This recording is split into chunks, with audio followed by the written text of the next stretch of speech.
There's many different types of bench tops. So ours is already pre-drilled. Many tools you have to use. So these are our holes. We've got the square cut for the electrical side and the round for the hydraulic side. Next, we'll put our microfibers down and we'll move our nexus over, turn it over, and take the travel plate off the bottom, and show you how to install into the bench. We're moving the CTU into position now, so we're going to rotate, place it down on top of our microfiber, being careful not to damage anything, the bench or the machine. Then we're going to go through and we're going to cut away the cable ties at this point.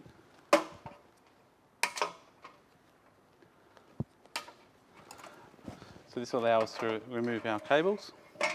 The next stage will be removing the nuts from the studs. We actually maintain the large plate here, which becomes a support for underneath the bench. And we actually also reuse the nuts, spring wash and so forth, so it fits under the bench. So we've removed the nuts from the end of the bolts here. Next we're going to remove the shipping plate and guide the wires through as we remove the galvanised shipping plate off.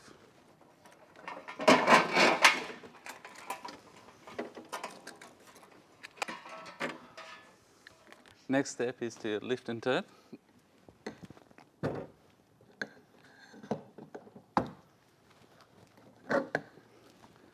From here we can line up the electrical plug and put it through the hole, and then we can pivot up onto the bolts onto the first stud. So making sure our electrical cable's on the side of the bolts. Then moving along and putting our coffee tubes into the hole. Not kinking any of the tubes, we want to make sure they don't have any kinks in the tubes, and feeding them on the right side of the bolts. The next stage we'll also put the bolts straight into the holes in the bench, lift the machine up and guide it straight into the bench from here. Now we've moved the cables in place, Teflon hoses, we're going to lift the CTU up and guide it into its position following the studs into the holes.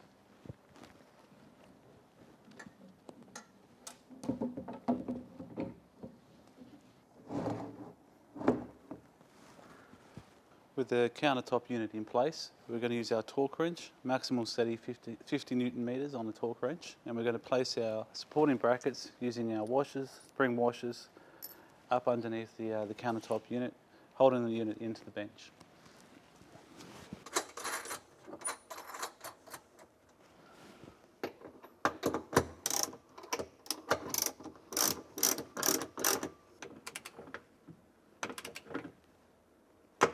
So we fit the brackets underneath the CTU. The next stage is to fit the waste hose up onto the CTU here.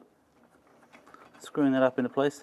We do need to tighten this up a lot. It needs to be very tight onto the seal so we don't get any leakage. It's time to fit the pump to the hydraulic unit. So we've got the 240 volt pump here. We're going to take the cap off the hydraulic unit, put our BSB on here. Then we're going to plug in our electrical unit here. This is the supply from the filter, so mains water. Important to make sure that you've got the correct water filtration for your area. Now we're going to connect the signal cables between the units. We have the two coming from the upper CTU, and then the black will connect the lower electrical box to the hydraulic box. So we'll start with the CTU. Obviously we've got it spun around the other way, so we can show you what we're doing. Connecting up the 25 to D right here, and then connecting the D9 right here. Tightening up to the end, so we use a flat bladed screwdriver.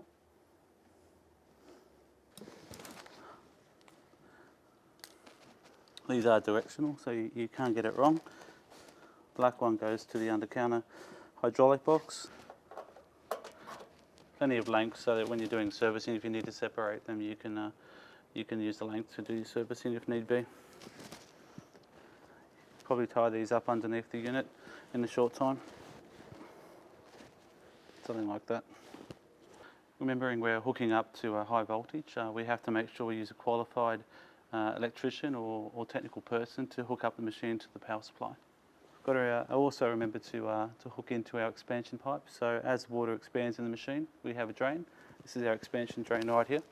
This gets put into the waste area with along with the waste hose that we hooked up earlier on.